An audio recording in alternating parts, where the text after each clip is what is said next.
Can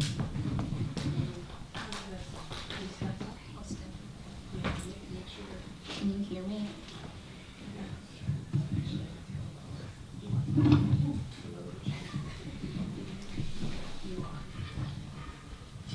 Can you hear me now? Okay. It has already been a week and 2 days since my aunt kicked me out of her house in Poughkeepsie, and I was forced to move back to New York City with my biological mother, Tammy. It happened so fast, I'm still trying to process it. Tammy just wants revenge. She's so angry and she wants to get back at my aunt, but not for the right reasons. Not because my aunt's boyfriend put his hands on me. Not because I was living in an unstable home filled with abuse and fragile masculinity. Tammy just wants to get back at my aunt because now she has to take care of me again.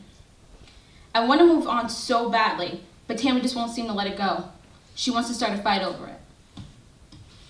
Everything I told her in confidence, she's telling to my aunts. She promised me she wouldn't, but she is. With all of this going on, the only thing I can think of is school. I've officially missed 2 weeks of school, and I'm going crazy. I've not been here for that long, and everyone's already touching my things. Tammy and I have argued every day since I've arrived. She keeps throwing the fact that she told me so in my face. My sisters are no help either. I can't stand to live here anymore. I ask my brother for his phone and look at my email. I get one from my AP teacher asking me why haven't I been in school in 2 weeks. My heart sinks. Because my aunt told me she would email everyone, but she didn't. I guess she didn't care that much. I emailed my teacher back, who then forwards my message to my guidance counselor, who then forwards it to my social worker. My email then begins to flood with everyone asking if I'm okay, if I'm eating.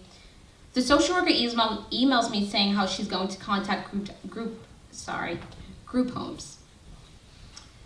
I then get this one email that changes everything. It's from my science teacher, Miss Latin, saying, "Hey, I miss you. Is everything okay?" I email her back. We go back and forth, and her final email says, "I can always take you in so you can finish school." My mind doesn't really register what she's doing for me. The only thing I can think of is, I'm leaving Tammy's house and I'm finishing school. At first, Tammy's so happy for me, but not for the right reasons. I'm semi out of her life for now. She doesn't have to worry about feeding me, clothing me, making sure I'm in good health. She has Miss Latin to do that for her now. I take a 2-hour train ride, and I'm not sure if it's taking me to a better place or somewhere that might take a turn for the worse. I arrive in Poughkeepsie. I'm trying to breathe. I'm about to see my aunt, who I haven't seen in 2 weeks. I need my things. I'm now at the front door. I can hear my heart thumping. I knock on the door once, twice, maybe 3 times, and no answer. I know they're home. I hear them. I'm texting my aunt and telling her I'm here. She tells me her boyfriend Ryan is packing my things and bringing them.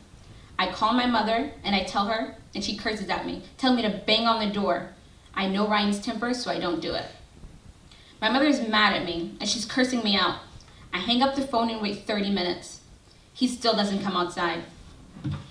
It is now 12:34 a.m. Miss Line is waiting for me, and I have school tomorrow. I can feel my stomach turning in knots. A man comes out the building, and I take that opportunity to sneak in. But when I get to my aunt's door, I see all of my belongings on the floor.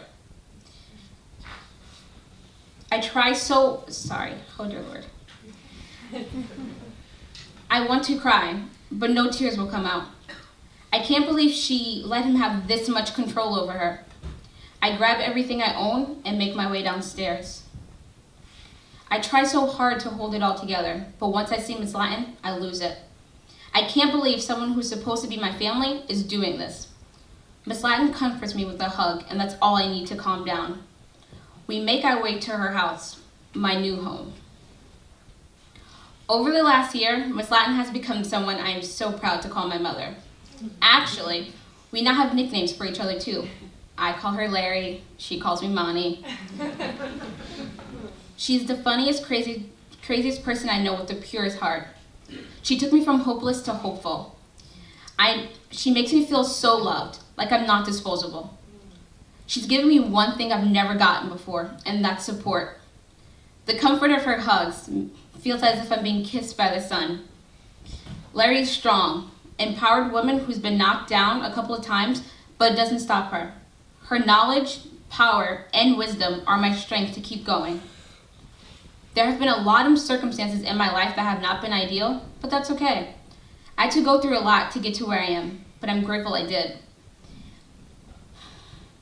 Because if I hadn't, I never would have reached my new family.